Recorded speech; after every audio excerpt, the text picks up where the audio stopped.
Bienvenue dans le Flash Info et merci de toujours vous informer sur RTI 1.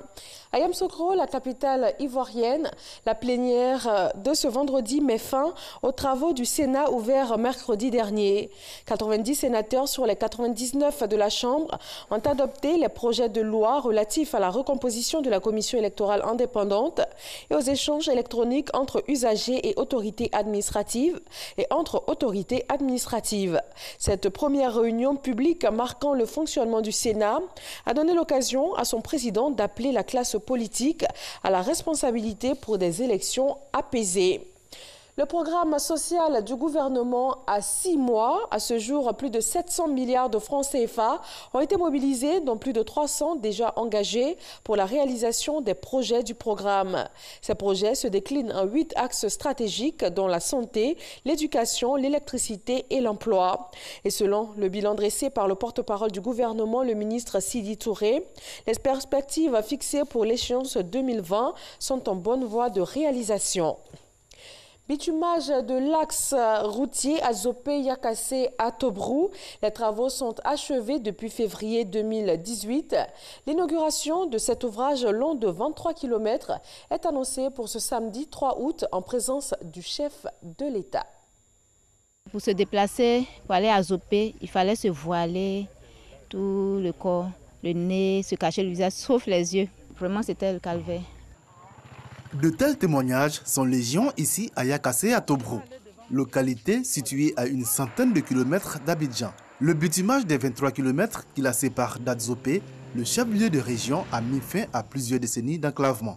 On ne pouvait trop de difficultés, n'est-ce pas, à entrer au village.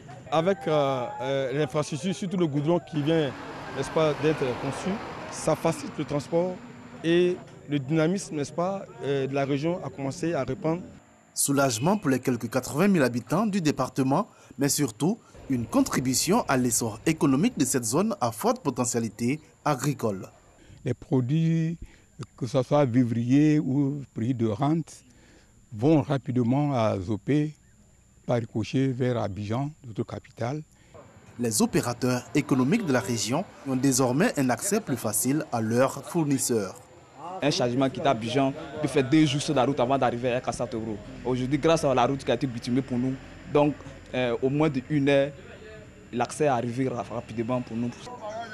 Occasion de faire de bonnes affaires, mais également opportunité de rapprochement des populations de Yakassé à Tobrou à travers le transport. Par exemple, on peut faire moins de 2 voyages. Avant, on fait un seul voyage. Le bitumage de l'axe Adzopé-Yakassé à Tobrou a également fait naître une nouvelle activité économique. Quand il n'y avait pas de goudron, c'était les 2 roues qui battaient sur les villages voisins pour aller chercher les passagers.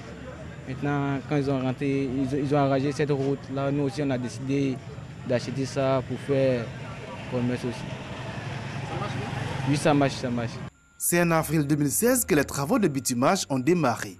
La réception provisoire de l'ouvrage a vu pour la population de la région un vieux rêve se réaliser.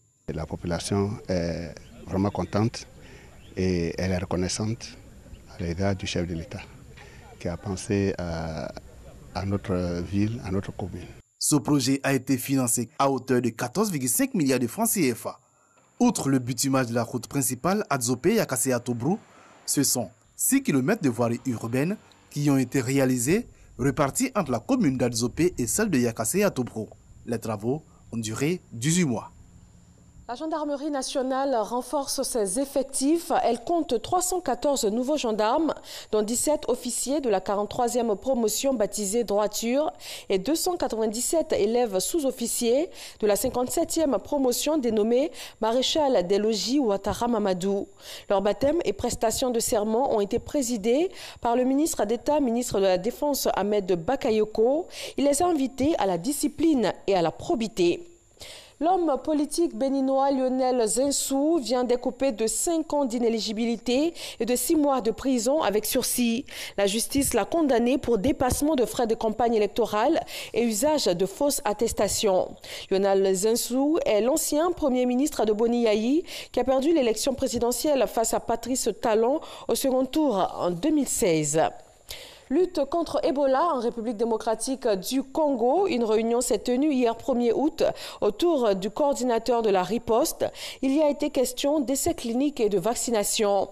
Le projet d'introduction d'un deuxième vaccin anti-Ebola fait polémique depuis plusieurs jours déjà. C'est après un décès et 2 cas de contamination au virus Ebola confirmés à Goma entre mercredi et jeudi que les autorités sanitaires tentent d'affiner leur stratégie. Les États-Unis sortent officiellement à compter de ce vendredi du traité sur les forces nucléaires à portée intermédiaire signé en 1987 avec la Russie.